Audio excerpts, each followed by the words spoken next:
warahmatullahi wabarakatuh. Saya Adunia Pila dari kelompok 12 akan mempresentasikan mata kuliah SFIP yang berjudul Ta'aruf al-Adillah.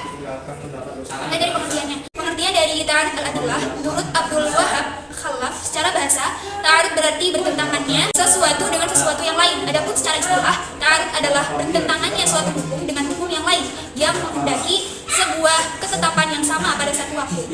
Ta'aruf memiliki 5 ketentuan, yaitu yang pertama adanya 2 dalil. Dan yang keduanya memiliki martabat yang sama. Keduanya berbeda, berkenan dengan masalah yang sama, menghendaki hukum yang sama dalam satu waktu. Kemudian macam-macam ta'aruf al-adillah. Benturan dalil itu mencakup dalil nakli yang ditetapkan dalam Al-Quran dan hadis, dan dalil akli yang ditetapkan dengan akal seperti qiyas.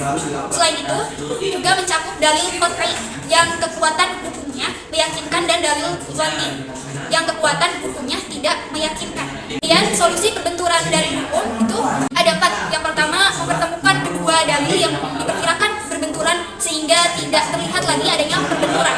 Tawaran ini disebut taufik atau kompromi. Kemudian yang kedua, jika 2 dalil tersebut berbenturan, satu di antaranya bersifat umum, yang lainnya khusus, maka jalan keluarnya dengan melakukan taksis atau pengkhususan. Selanjutnya akan dipresentasikan oleh rekan saya, Rahma. Nama saya Rahma Bismillahirrahmanirrahim. Di sini saya akan melanjutkan penjelasan presentasi dari teman saya, yang mana saya akan menjelaskan tentang tarjih, nasakh, dan syarat-syarat nasakh. Oke, pertama yang saya akan menjelaskan tentang tarjih, yang mana tarjih secara bahasa artinya menguatkan, dan Muhammad Jawad itu mengartikan tarjih dengan menjadikan sesuatu itu lebih kuat. Singkatnya, tarjih merupakan solusi akhir atas 2 dalil yang bertentangan setelah segala upaya dilakukan untuk mengkompromikan kedua dalil tersebut.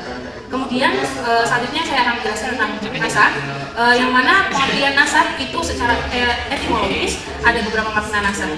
Yang pertama itu tabdil atau mengganti, yang kedua itu ar-rafa atau penghapusan, yang selanjutnya itu ada al-ibtidal atau pembatalan. Nah, sementara menurut istilah di antara Abdul Wahab Khilaf mengatakan bahwa nasakh adalah pembatalan penggunaan hukum syara' dengan suatu ketentuan dalil yang datang kemudian. Nah, kemudian di sini juga ada hukum nasakh. Yang pertama itu ada an-nasakh, yang mana artinya itu terhapus, dan yang kedua itu ada an-nasikh, yang mana ini ada artinya itu seseorang yang menghapus. Kemudian ada al-mansukh, yang mana artinya adalah menghapuskan. Kemudian ada al-mansukh minhu yang sudah terhapuskan dari terdahulu itu. Kemudian ada syarat-syarat nasakh, yang mana di sini yang pertama yaitu hukum yang dibatalkan bukan persoalan yang berkaitan dengan hukum yang sifatnya permanen dan abadi. Kemudian yang kedua itu ada hukum yang dibatalkan bukan persoalan yang semata-mata berpijak pada akal, dilihat dari segi baik dan buruknya. Yang ketiga yaitu hukum yang dibatalkan nasikh, datang sesudah ketentuan hukum yang dibatalkan langsung. Selain itu ada yang kedua yaitu hukum tersebut mempunyai ketentuan yang sama, ya. Kemudian yang terakhir itu ada hendaknya nasakh itu berkenaan dengan an-nasakh ad-domani, yaitu pertentangan hukum yang tidak ada jalan untuk mengkompromikannya.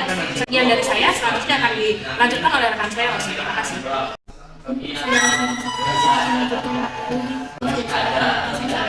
Yang berikutnya ada berdasarkan nasakh dibagi menjadi 5. Yang pertama ada nasakh hukum aja, tetapi bacaan itu masih tetap ada. Yang kedua nasakh bacaan saja, tetapi hukumnya masih tetap berlaku. Yang ketiga ada nasakh bacaan dan hukumnya sekaligus. Yang keempat ada nasakh ganti, dan yang terakhir ada nasakh ganti yang lebih berat. Berikutnya ada pendapat ulama tentang nasakh.